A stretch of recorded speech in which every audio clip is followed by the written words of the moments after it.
Students, welcome back. Carry plus में आपका स्वागत है। मैं शिवम राठौर आज आपको क्वाड्रेटिक इक्वेशन द्विघात समीकरण की एक्सरसाइज 4.7 डिस्कस करूंगा।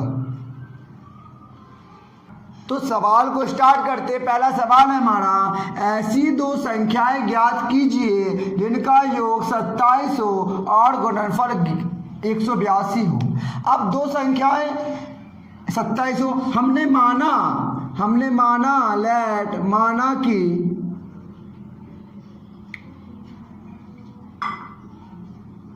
पहली संख्या हमारी हमने पहली संख्या हमारी x हो गई। अगर पहली संख्या x है और दूसरी मान ले हम बेटा, दूसरी संख्या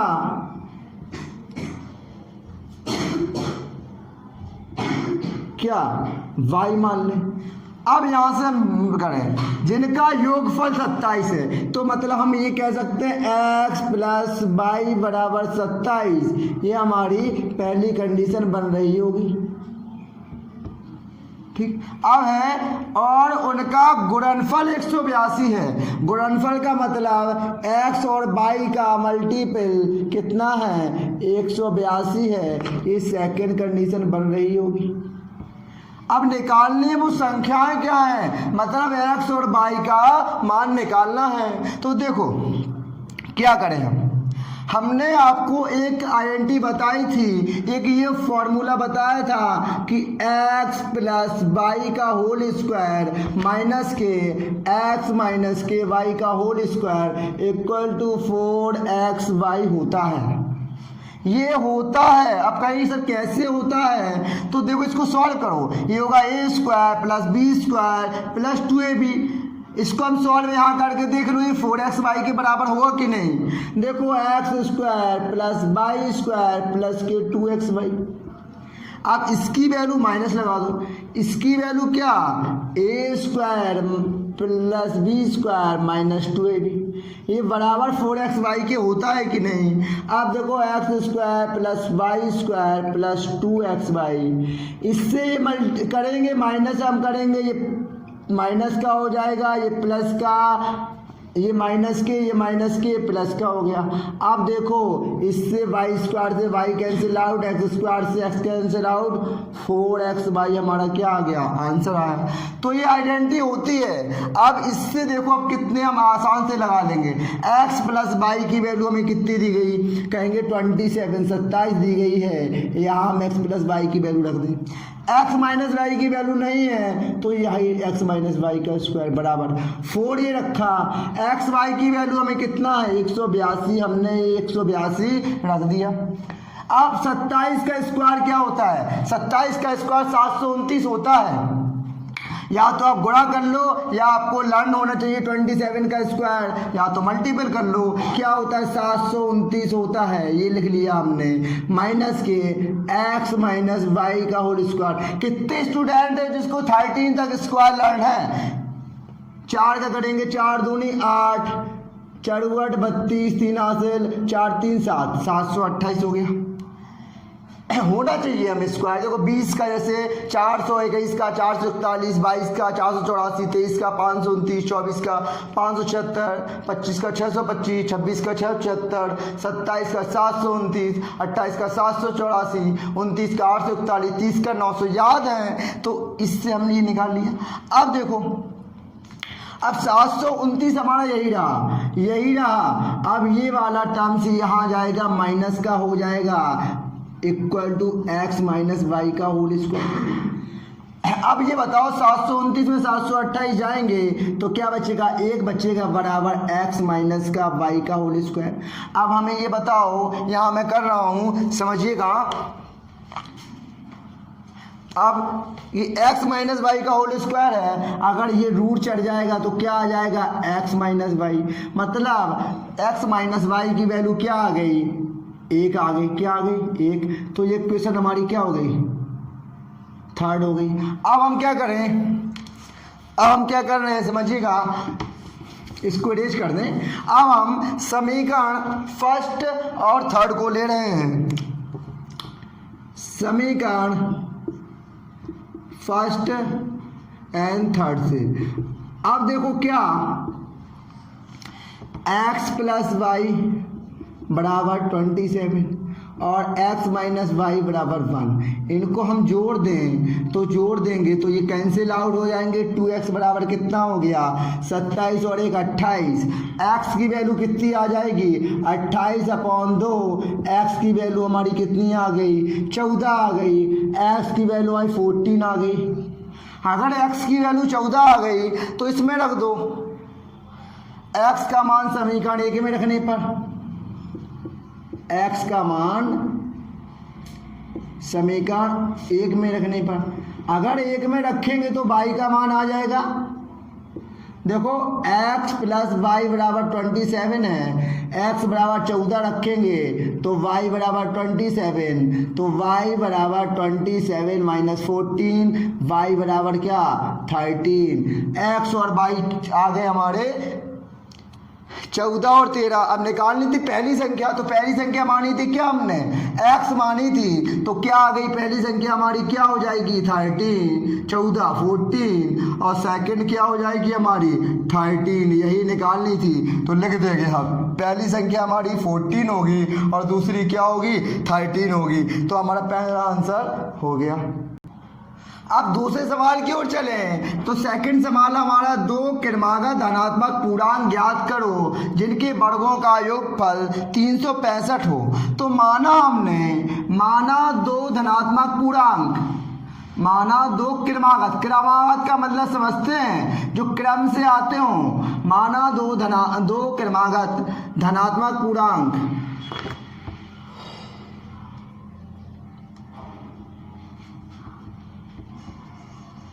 x है, एक x प्लस 1 है, ठीक।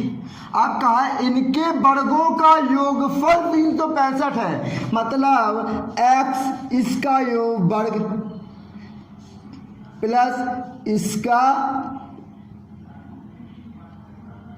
वर्ग। देखो इनके वर्गों, इसका वर्ग किया, इसका वर्ग, इनका योगफल कितना है, इसका योगफल 365 हो। तो हमें क्रमागत पूर्णांक निकालने हैं। अगर x की वैल्यू आ जाएगी तो हमारा ये पूर्णांक आ जाएगा, ये पूर्णांक आ जाएगा। इसको सॉल्व करें x स्क्वायर, देखो ये फॉर्मूला बनेगा a square plus b square plus 2ab मतलब 2x इक्वल टू 365। अब x स्क्वायर क्या हो गया 2x स्क्वायर प्लस के 2x, ये हो गया x square 2x square plus के 2x।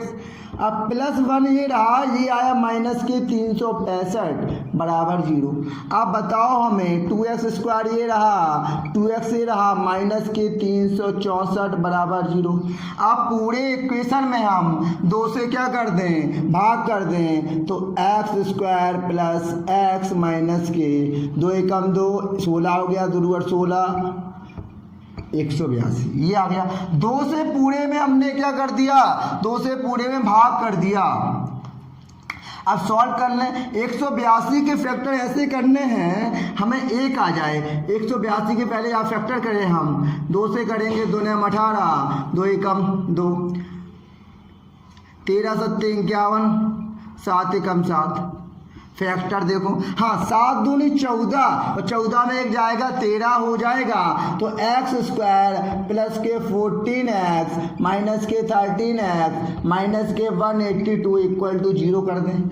अब इसमें से क्या x कॉमन दिख रहा है आपको, x कॉमन ले लो बच्चों, तो क्या हो जाएगा x प्लस 14 माइनस इसमें से 13 कॉमन ले लो, x ये तो प्लस का हो जाएगा, ये भी प्लस हो जाएगा, ये भी क्या हो जाएगा 14, क्योंकि 13 एकम 13 4 42 हो गया, 13 एकम 13 4 42 हो गया, 52 हो गया। सही कर रहे हैं, हाँ देखो 13 एकम 13 कितना बचा 5 52 होगा, 13 चौके 52, ठीक है। अब देखो x प्लस 14 हम दोनों से क्या ले लें कॉमन ले लें, तो x प्लस 14 आ गया, x माइनस 13 बराबर 0। अब दोनों की वैल्यू हम करें x प्लस 14 बराबर 0, तो x की वैल्यू आएगी माइनस के 14 और x माइनस 13 बराबर 0, तो x बराबर क्या आ गई 13। अब मुझे बताओ ये वैल्यू काय की है माइनस की, तो ये क्वेश्चन हो, ये आंसर अमान्य होगा, ये नहीं हो सकता, माइनस की वैल्यू नहीं लेंगे हम लोग। किसकी वैल्यू ले रहे होंगे? प्लस की वैल्यू लेंगे। कौन सी वैल्यू लेंगे हम लोग? प्लस की। तो हम आंसर ये कहेंगे x बराबर 13 आया हमारा, क्या आया? ये वाला लेंगे। अब 13 जो आया हमारा, तो हम ये लिखेंगे कि x का पहला पूर्णांक क्या माना था हमने? x, दूसरा x प्लस 1, तो पहला पूर्णांक हो जाएगा हमारा x बराबर रखेंगे क्या 13, तो 13, और दूसरा क्या 14 है। दो पूर्णांक निकालने थे हमें, तो दोनों पूर्णांक आ गए हमारे, एक 13 एक 14 है। अब तीसरे सवाल पे चले। तीसरा सवाल है हमारा, दो संख्याओं के वर्गों का अंतर 180 है। अब यहाँ मेरी बात समझिए, कहा छोटी संख्या का जो वर्ग है बड़ी संख्या का 8 गुना है, वह संख्या ज्ञात करो। हमने माना कि बड़ी संख्या,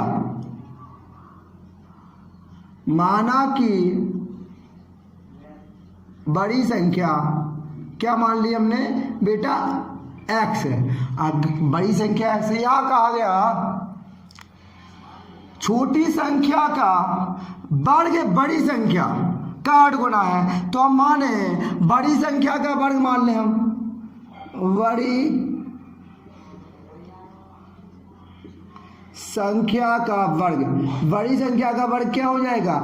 इस बड़ी संख्या का वर्ग x² हो जाएगा। इतनी बात मेरी समझ पा रहे हैं?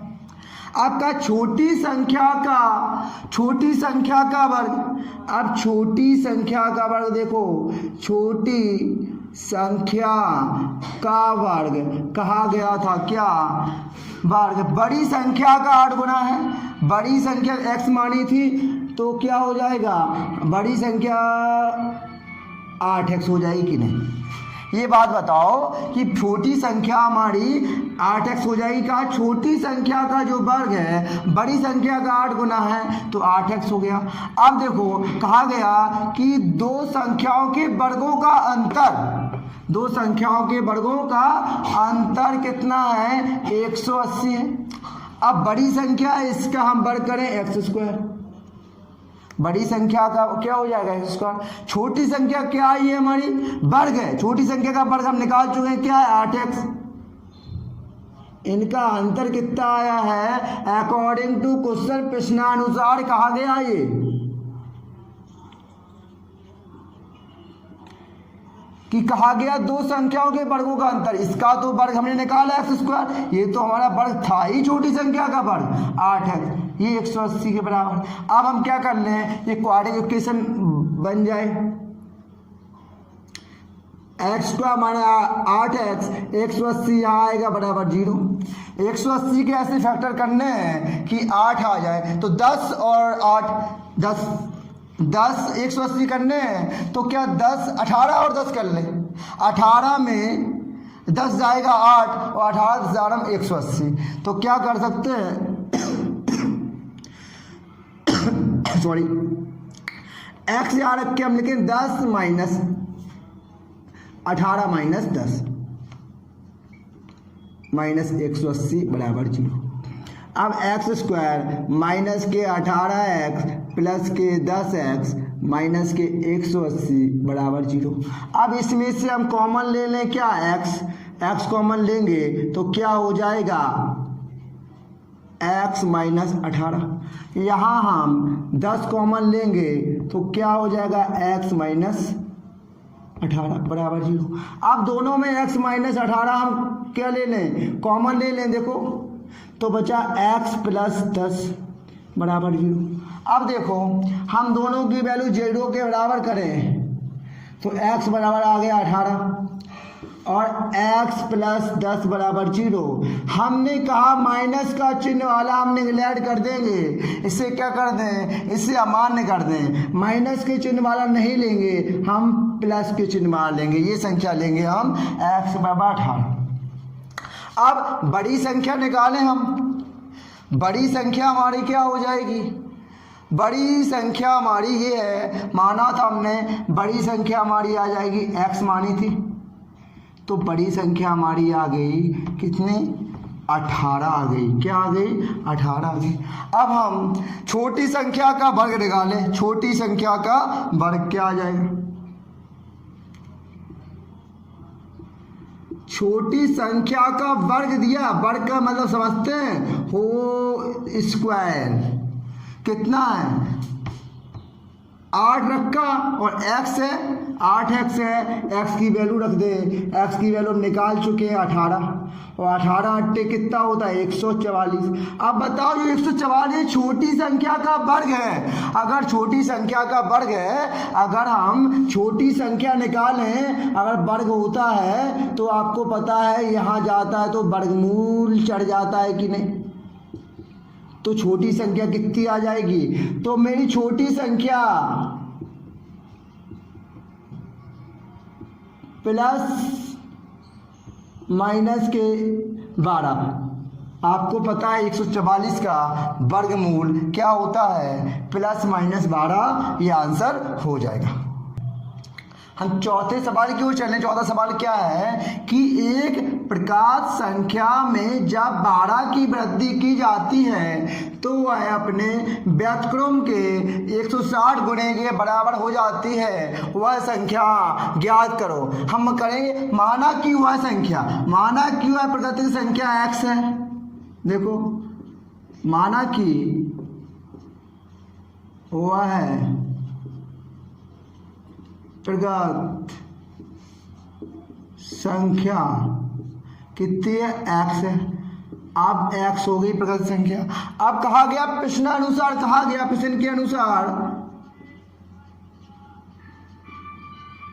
क्या कहा गया कि जब प्राकृतिक संख्या में 12 की वृद्धि की जाती है, x है, इसमें कितने की वृद्धि कर दो बेटा, 12 की वृद्धि कर दो, कहा गया तो वह अपने व्युत्क्रम के, व्युत्क्रम क्या होता है, x का व्युत्क्रम मतलब होता है उल्टा, इसका उल्टा मतलब हो जाएगा, इसके नीचे 1 होगा, इसका उल्टा करेंगे तो हो जाएगा 1/x, तो वह अपने व्युत्क्रम के 1/60 गुने के बराबर होती है, इंटू 1/7, ये हमारा कहा गया प्रश्न के अकॉर्डिंग कि वह व्युत्क्रम के 1/60 गुने के बराबर होती है, हमने कर दिया। अब देखो x का यहाँ मल्टीपल करेंगे, हो जाएगा x² plus 12x equal to 160, 160 यहाँ आएगा, x² प्लस 12x माइनस 160।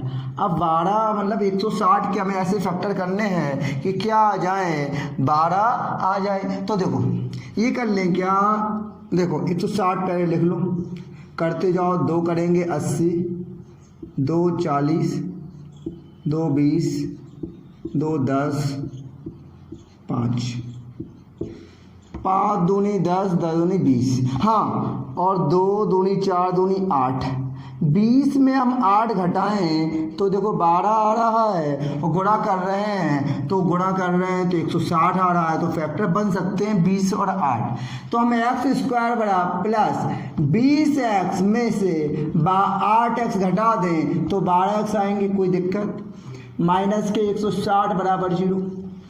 अब इसमें हम x कॉमन ले लें तो x प्लस 20 आ जाएगा, इसमें 8 कॉमन ले लें तो 8, तो यहाँ x बचेगा, यहाँ प्लस हो जाएगा, 8 दूनी 16 इक्वल टू 0, मतलब x प्लस 20 और x माइनस 8 इसके आ जाएंगे। अब दोनों की वैल्यू हम 0 के बराबर करें, x प्लस 20 बराबर 0 तो x बराबर माइनस के 20, ये फैक्टर क्या होंगे, अमान्य होंगे। क्यों, माइनस का नहीं लेना है, हमें प्लस वाले लेना है।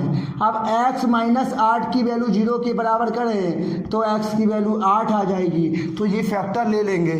अब देखो लेने के बाद हमने क्या संख्या मानी थी, x बराबर 8 आई है, तो हम लिख देंगे कि माना, क्या मानिए, तो संख्या हमारी क्या आ जाएगी, संख्या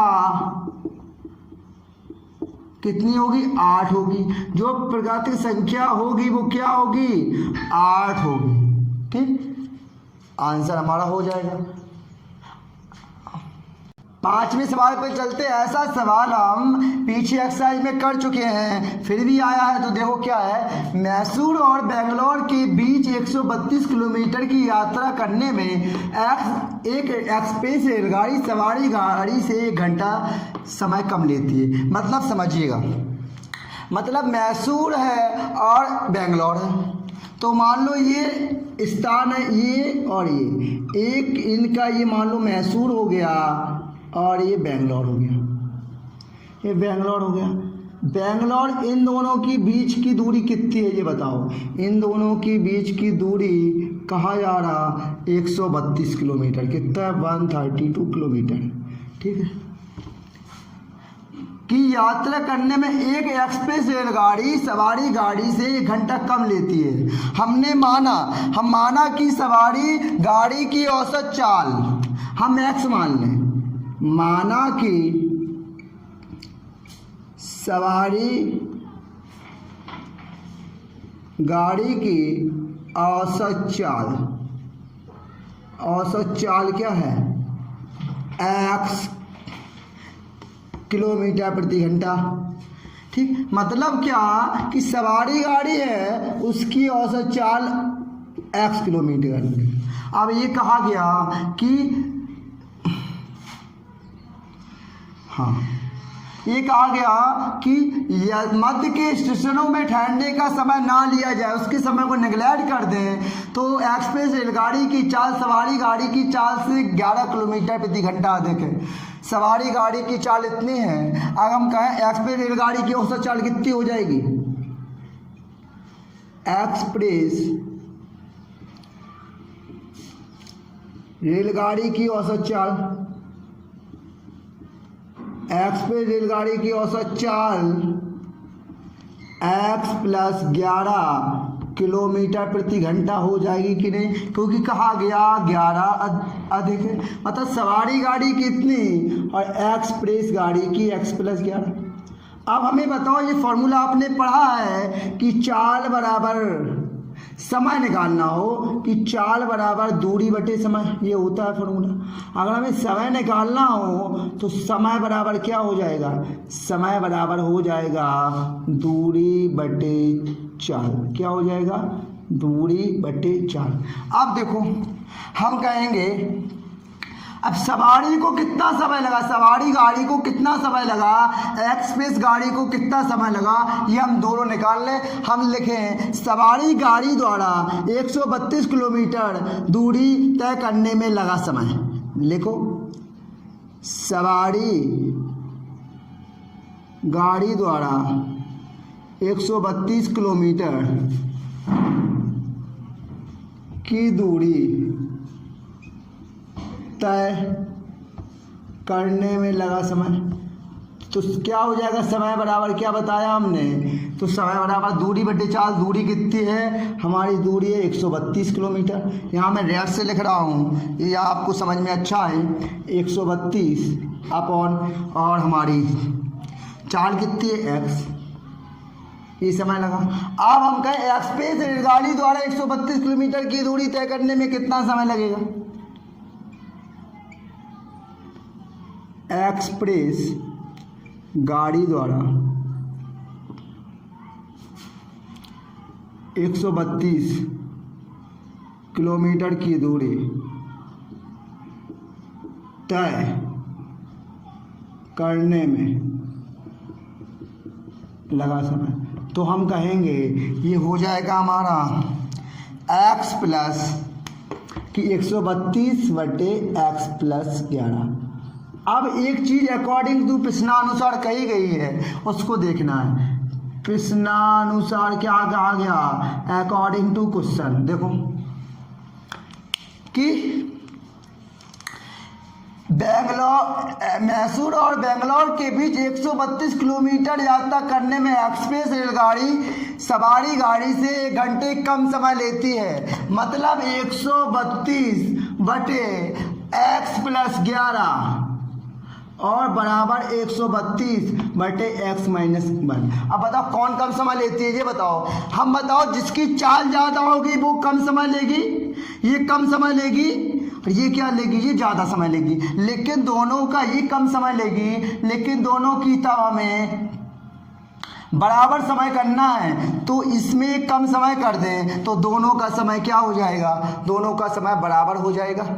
अब इसको सॉल्व कर लें, कितना आएगा 132 बटे एक्स प्लस 11 इक्वल टू 132, ये हो जाएगा माइनस एक्स बटे एक्स। अब हम तिर्यक मल्टीप्लाई कर दें, तो तिर्यक मल्टीप्लाई करें, यहाँ कर रहा हूँ मैं सॉल्व, एक्स का मल्टीपल करूँगा 132 एक्स।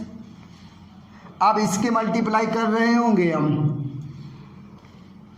132 माइनस एक्स और एक्स प्लस 11 की, तो देखो 132 एक्स तो यही आएगा। अब 132 का हम एक्स में करेंगे 132 एक्स प्लस इसमें 11 करेंगे तो आ जाएगा 2 3 2 5 3 1 4 1452। अब x क्या करेंगे माइनस के एक्स स्क्वायर और माइनस के 11x। इतनी बात मेरी समझ में आई आपको। अब बताओ 132 से 132 से 132 कैंसिल आउट हो गया। अब देखो बचा ये समीकरण, इस समीकरण में हम क्या करें, ये समीकरण बराबर क्या बचा, ये काट गया, ये मान लो यहाँ 0 आएगा, इसका मान क्या आएगा 0। अब पूरे में माइनस से भाग दे दें तो एक्स स्क्वायर प्लस के 11x माइनस के 1452 बराबर क्या बचेगा 0 बचेगा। अब या तो फैक्टर कर लो, फैक्टर नहीं कर पा रहे तो हम ऐसे सवाल लगा चुके हैं, तो कैसे लगाएंगे कि हम सीधा 4 के द्वारा लगा दें। देखो मैं यहाँ रेज कर रहा हूँ, यहाँ ऊपर रेज कर दे रहा हूँ, सवाल रेज कर दे रहा हूँ। देखो अब ये क्वेश्चन बनी हमारी, क्या बनी, ये बनी एक्स स्क्वायर प्लस के 11x माइनस के 1452 बराबर 0। इसकी तुलना करा दो किससे, ax square plus bx plus c बराबर 0 से तुलना करने पर।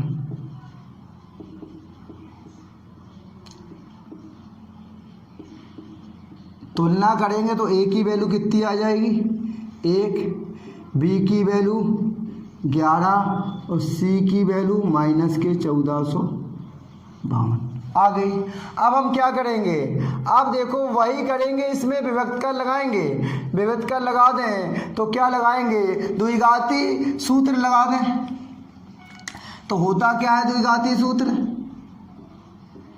हमने कहा जिसके फैक्टर हमें निकालने प्रॉब्लम हो उसे सीधी धारा 4 लगा दो, ये आराम से निकल आता है। मैं थोड़ा और एज करूंगा ऐसे,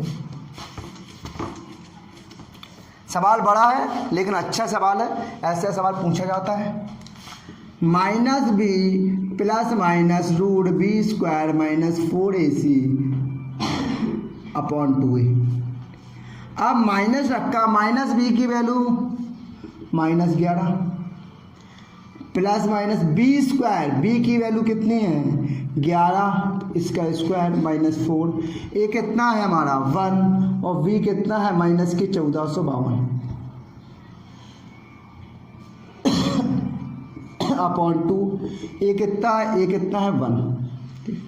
अब हम इसे सॉल्व कर लें, यहाँ से इरेज करना पड़ेगा बेटा, बड़ा सवाल है। माइनस माइनस प्लस हो गया। अब देखो 11 का स्क्वायर 121 माइनस माइनस प्लस 4 का हम गुणा करेंगे, 4 दूनी 8, 4 पंचे 20, 2 हासिल, 4 चौके 16, 17 18, एक हाथ से 4 1 5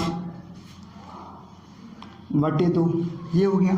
अब इसमें हम 121 जोड़ दें तो क्या आएगा 11 प्लस माइनस 8 और 1 9, 2 8 1 9। अब हम क्या लें, अब हम एक प्लस चिन्ह ले लें, माइनस से। अब 5927 किसका स्क्वायर आ सकता है, देखो इसके स्क्वायर निकाल लें, इसका वर्गमूल निकाल लें आप 5929। देखो 11 से 2, 11 बचे 55, कितना बचा 4, 42 हो गया। 11 तिया 33, कितना बचा 9, 11 ने 99, फिर 11 से 2, 11 चौके 44, कितना बचा 9 बचा, 11 ने 99, 77 49, 7 एकम 7। देखो ये फैक्टर आएंगे, मतलब 7 और 11 मतलब 77, ये 77 का वर्गमूल है कि नहीं, 77 बटे 2। अब हम प्लस चिन्ह ले लें, हम लें प्लस चिन्ह लेने पर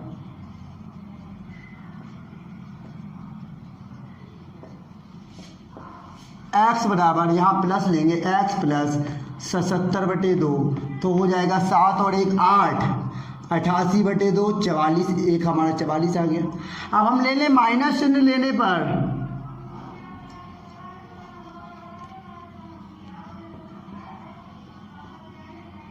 ग्यारह माइनस 77 बटे 2, तो आएगा कितना, माइनस 66 आ जाएगा बटे 2, तो माइनस के आंसर आएगा 33। इसके दो आंसर आएंगे, एक आएगा 44, एक आएगा 44, एक आएगा माइनस के 33।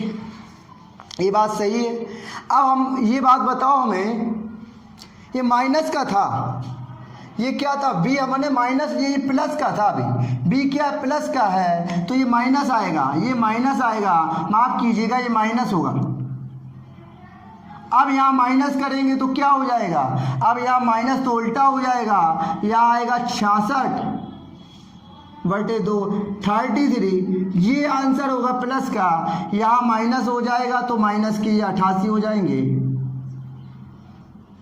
और माइनस के 44 आ रहा होगा। लेकिन ये वाला आंसर हम लिखेंगे अमान्य है, माइनस वाली संख्या हमें नहीं लेनी। x बराबर हमारा कितना 33 आ रहा होगा। अब 33 आया है, अब तो हम सवारी गाड़ी की औसत चाल हमारी क्या थी, सवारी गाड़ी की औसत चाल हमारी x थी, सवारी गाड़ी की औसत चाल हमने क्या मानी थी, x मानी थी। यहाँ देखो सवारी गाड़ी की x थी तो हो जाएगी सवारी गाड़ी की औसत चाल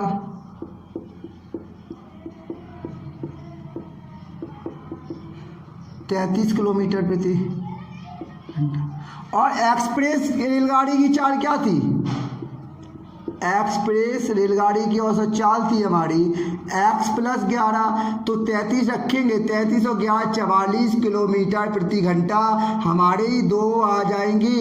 एक्सप्रेस और सवारी गाड़ी की औसत चाल निकालनी थी तो 33 और 44 आ चुकी है। छठवां सवाल चलते हैं, क्या है, एक रेलगाड़ी एक समान चाल से 136 किलोमीटर की दूरी तय करती, माना यहाँ से यहाँ तक की डिस्टेंस हमारी 360 किलोमीटर है, ठीक है।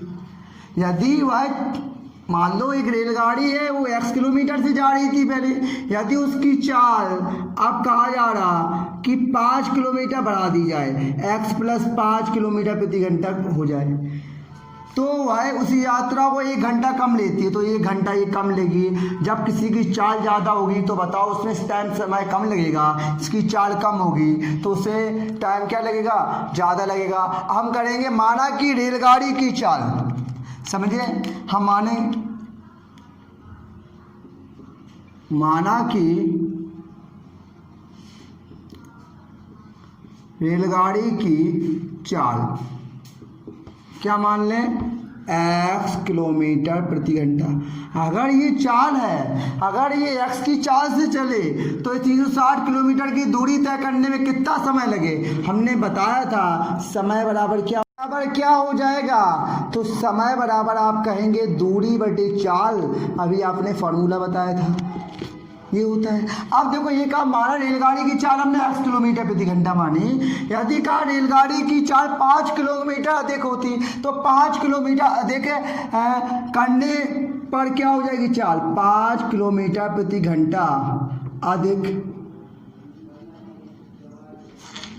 होने पर रेलगाड़ी की चाल क्या हो जाएगी।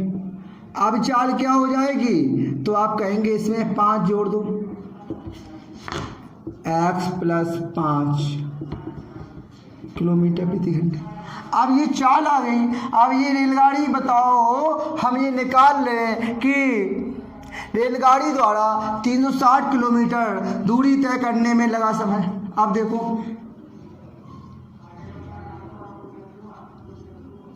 रेलगाड़ी द्वारा 360 किलोमीटर की दूरी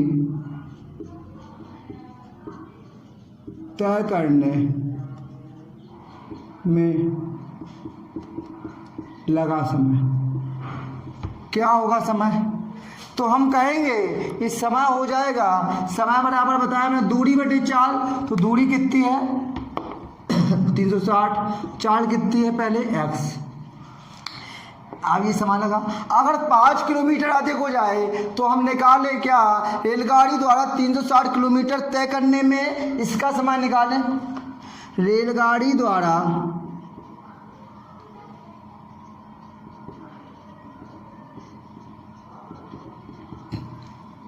रेलगाड़ी अधिक रेलगाड़ी द्वारा 5 किलोमीटर प्रति घंटा अधिक होने पर लगा समय, अधिक होने में लगा समय, तो आप कहेंगे तो हो जाएगा 360, मतलब दूरी तो वही रहेगी लेकिन चाल क्या x प्लस 5 ही समय लगेगा। अब एक बात कही उसे नोट करें, यदि यह चाल 5 किलोमीटर अधिक होती तो उसे यहाँ तक करने में 1 घंटा कम लगता। किसको कम लगता बताओ, इसको कम लगता कि इसको कम लगता। आप कहेंगे इसको कम लगेगा। क्यों लगेगा, क्योंकि इसकी चाल ज़्यादा है, तब चाल ज़्यादा इसको कम लगता है। तो प्रश्नानुसार हम क्या कर दें, प्रश्न के अनुसार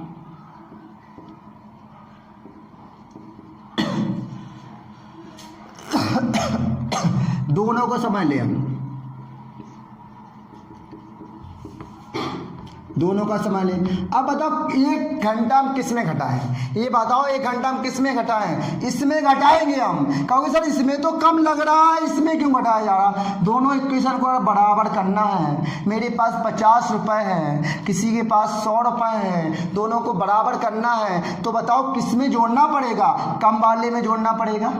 अब इसमें 1 घंटा क्या लग रहा है, इसमें 1 घंटा लग रहा है हमारा, क्या कम लग रहा है इसमें, लेकिन इसमें 1 घंटा घटा दें तब दोनों क्या हो जाएंगी, बराबर हो जाएंगी। आप सॉल्व कर लें, 360 बटे x प्लस 5 बराबर 360। अब यहाँ 1 मान लें माइनस x बटे x।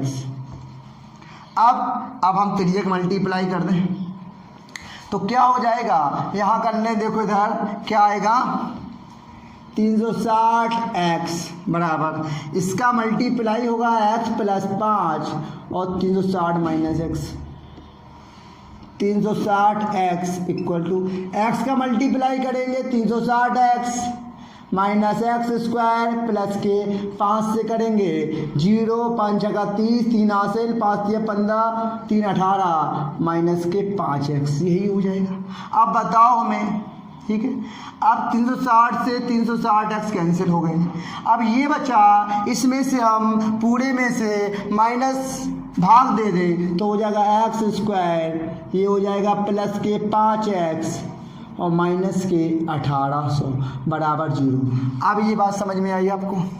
अब 1800 के फैक्टर करना है 5 का है, तो देखो 1800 फैक्टर कर लो, 2 से 900, 2 से 450, 5 से 90, फिर 5 से कर दो 18, फिर 3 से कर दो 3 18, फिर 2 से आ गया। अब देखो,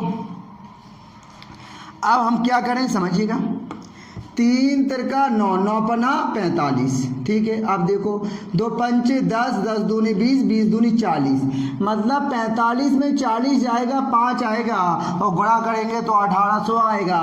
तो एक्स स्क्वायर प्लस के 45x माइनस के 40x माइनस के 1800 बराबर 0।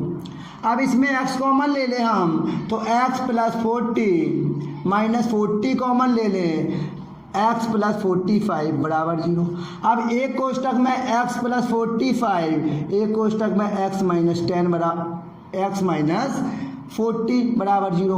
अब बताओ हमने क्या कहा कि दोनों की वैल्यू 0 के बराबर करें, x प्लस 45 बराबर 0, x की वैल्यू माइनस 45 और x माइनस 40 बराबर 0 और x की वैल्यू क्या आ गई 40। लेकिन ये वाली अमान्य हो जाएगी, क्यों माइनस में आई है, ये वाली अमान्य होगी, x बराबर क्या आएगी 40। तो पहले रेलगाड़ी की चाल हो जाएगी क्या, ये क्या निकल के आ जाएगी 40 किलोमीटर प्रति घंटा।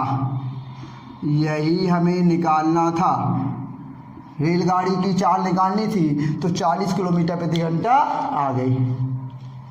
सातवां क्वेश्चन देखो क्या, एक समकोण त्रिभुज की ऊंचाई इसके आधार से 7 सेंटीमीटर कम है। यदि कर्ण 13 सेंटीमीटर का है तो उसकी अन्य दो भुजाएं ज्ञात करो। समकोण त्रिभुज क्या होता है, समकोण त्रिभुज का मतलब होता है 90 अंश का कोण क्या होता है, समकोण होता है। देखो ये हमारा क्या है 90 का एंगल है, ये समकोण त्रिभुज है। मान लो अब कहा क्या जा रहा है, समझो कहा जा रहा कि यदि एक समकोण त्रिभुज की ऊंचाई है इसके आधार से 7 सेंटीमीटर कम है, ये आधार होता है। लेट मान ले आधार अगर x है, अगर आधार x है तो एक समकोण त्रिभुज की ऊंचाई है आधार से 7 सेंटीमीटर कम है, तो ये ऊंचाई क्या होगी x माइनस 7 होगी। इतनी बात नहीं समझ पा रहे हैं। यदि कर्ण क्या जा रहा 13 सेंटीमीटर है, ये कर्ण 13 सेंटीमीटर है, तो इनकी अन्य दो भुजाएं ज्ञात करनी है, ये और ये ज्ञात करनी है। हम लिखेंगे कि माना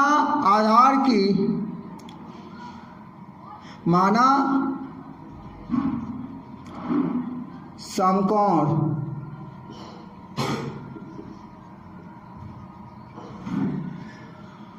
त्रिभुज का आधार, माना समकोण त्रिभुज का आधार माना हमने x सेंटीमीटर है, क्या है x सेंटीमीटर। अगर आधार x सेंटीमीटर है तो समकोण त्रिभुज की ऊंचाई कितनी हो जाएगी, तो समकोण त्रिभुज की ऊंचाई, तो आप कहेंगे ऊंचाई हो जाएगी x माइनस 7 सेंटीमीटर।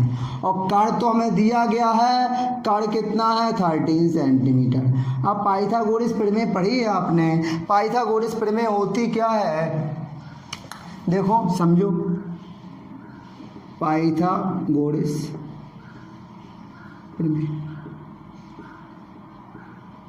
पाइथागोरस प्रमेय होती है कि जो कर्ण, ये क्या होता है कर्ण होता है, ये आधार होता है, ये लंब होता, कर्ण का स्क्वायर, ये होती है प्रमेय, कर्ण का स्क्वायर होता है वो आधार के स्क्वायर प्लस लंब के स्क्वायर के बराबर होता है। अब कर्ण कितना है हमारा, इस क्या है 13, तो 13 का स्क्वायर, लंब कितना है, आधार कितना है हमारा x मतलब x का स्क्वायर प्लस लंब कितना है x माइनस 7 का स्क्वायर बराबर 13 का स्क्वायर 169, x मतलब x स्क्वायर। ये फॉर्मूला बन रहा है a माइनस बी का होल स्क्वायर, क्या होता है a स्क्वायर प्लस 7 का square 49 b square minus 2ab, ये हो गया। अब इसे सॉल्व करना है, x square 2x square minus के 14x तो है प्लस के 49 है, ये यही रहे सब इक्वेशन पे। ये 169 इस साइड जाएगा तो कितने हो जाएंगे माइनस के 169 बराबर 0। इतनी बात बताओ समझ में आ रही है आपको कि नहीं, इतनी बात आप मेरी समझ पा रहे हैं। आप देखो 2x स्क्वायर माइनस के 14x, माइनस के घटाएंगे 9 में 9 0 और 14 में 6 नहीं 9 में 9 0, 16 में 4 12 माइनस के 120 बराबर 0।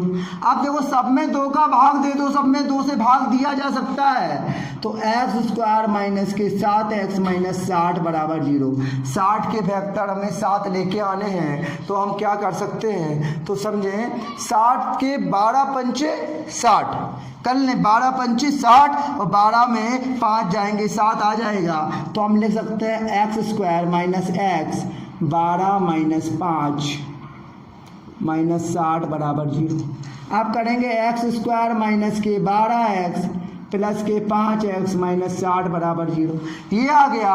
अब इसमें देखो बताओ क्या कॉमन दिख रहा है आपको। आप कहेंगे इसी में x कॉमन ले लो, x माइनस 12, इसमें 5 कॉमन ले लो, x माइनस 12 बराबर 0। अब दोनों में x माइनस 12 कॉमन आ रहा है और x प्लस 5 बराबर 0। अब x माइनस 12 बराबर 0 करेंगे तो x की वैल्यू 12 आ जाएगी और यहाँ x प्लस 5 बराबर 0 करेंगे x की वैल्यू माइनस 5 आएगी, लेकिन ये अमान्य होगा, ये आंसर नहीं आएगा क्योंकि माइनस का साइन नहीं लेते हैं। x बराबर 12 आई तो हमारा आधार कितना आ गया बेटा 12 सेंटीमीटर। ये हमारी क्या आ गई, ये 12 आ गया। और हमारा त्रिभुज की ऊंचाई कितनी आई, 12 में 7 जाएगा 5 सेंटीमीटर। तो हमारा ये कितना आ गया 5 सेंटीमीटर। अब इसका स्क्वायर जोड़ के करो 13 स्क्वायर ही आएगा। 13 का स्क्वायर 169, 12 का 144, 5 का 25, 144 में 25 जोड़े 169, दोनों ये सेटिस्फाइड हो रही है। 7वां सवाल भी हो गया हमारा। अब देखो 8वां सवाल है, एक आयताकार भूखंड का क्षेत्रफल 528 मीटर स्क्वायर है। ठीक है, क्षेत्रफल इतना है। क्षेत्र की लंबाई मीटर में चौड़ाई के 2 गुने से 1 अधिक है। भूखंड की लंबाई और चौड़ाई ज्ञात करो। हम मान लें कि माना देखो क्षेत्रफल की लंबाई जो है चौड़ाई के 2 गुनों से 1 अधिक है। तो मान लें हम माना आयताकार भूखंड की चौड़ाई क्या मान लें हम, अब हम चौड़ाई x मान लें। क्या मान लें, x मीटर। अगर चौड़ाई x है, हम अगर चौड़ाई x है तो अब लंबाई निकाल लें। अगर लंबाई क्या आएगी हमारी, लंबाई मतलब ये यही होगी आयताकार भूखंड की लंबाई क्या होगी, लंबाई होगी चौड़ाई के दोगुने से 1 अधिक, इसका दोगुना 2x, 1 अधिक इतना हो जाएगी कि नहीं, ये बताओ हमें। ठीक, अब कहा जा रहा है एक आयताकार भूखंड का क्षेत्रफल, और बताओ हमें आयताकार भूखंड का क्षेत्रफल दिया गया है। आयताकार भूखंड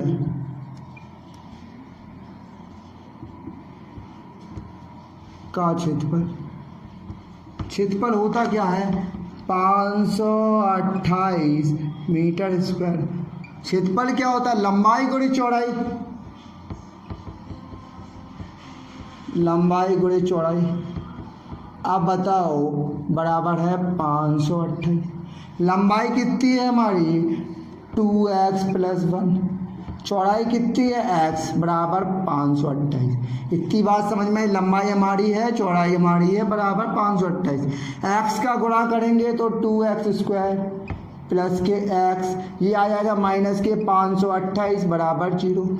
अब 528 हमने कहा कि 528 ये और 2 ये एक्स स्क्वायर का गुणांक भी लेना पड़ता। 528 और 2 के ऐसे फैक्टर करने हैं कि क्या आ जाए x आ जाए। तो देखो कैसे करेंगे, दो तो ले लें, 528 की फैक्टर कर लो।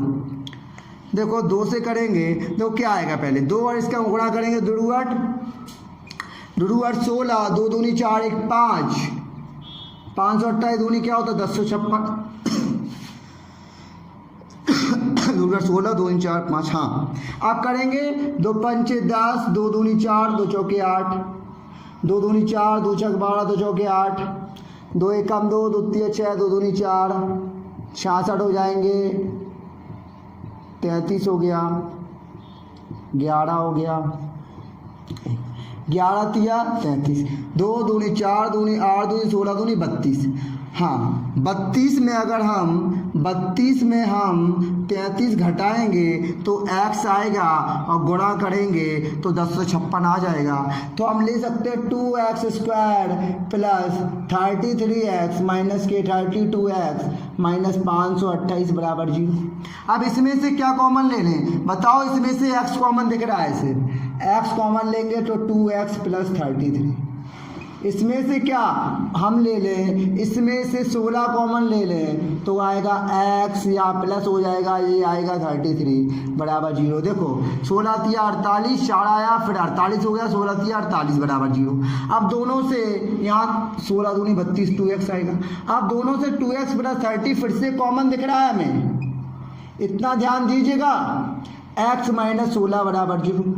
इतना आपको क्लियर है। अब बताओ दोनों की वैल्यू 0 के बराबर करें, 2x प्लस 33 बराबर 0 तो 2x बराबर माइनस के 33, x की वैल्यू माइनस के 33 अपॉन 2 हो जाएगी। x माइनस 16 बराबर 0 तो x की वैल्यू 16 हो जाएगी। अब बताओ ये वैल्यू तो अमान्य होगी क्योंकि माइनस का है, x बराबर 16 आई तो भूखंड की हमारी चौड़ाई 16 मीटर हो गई और लंबाई 16 दूनी 32 एक 33 मीटर हो गई। हमें लंबाई और चौड़ाई ही निकालनी थी तो लंबाई हमारी 33, चौड़ाई हमारी 16 मीटर हो गई। तो ये भी सवाल हमारा क्या हो गया, फिनिश हो गया। तो आज का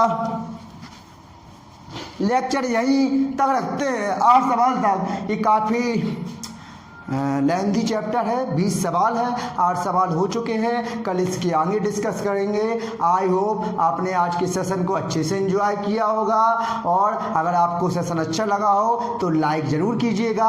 आपके लाइक से हमें मोटिवेशन मिलता है, हम अच्छा। और जो बच्चे इस चैनल पर नए हैं वो चैनल को प्लीज़ सब्सक्राइब कर लें और बेल आइकन प्रेस कर लें, जैसे ही हम वीडियो अपलोड करें तो आपका नोटिफिकेशन पहुंच सके। और दोस्तों तक ज़्यादा से ज़्यादा शेयर कीजिएगा और घर पर रहिएगा। Stay safe, stay home. Thank you, thanks for the class.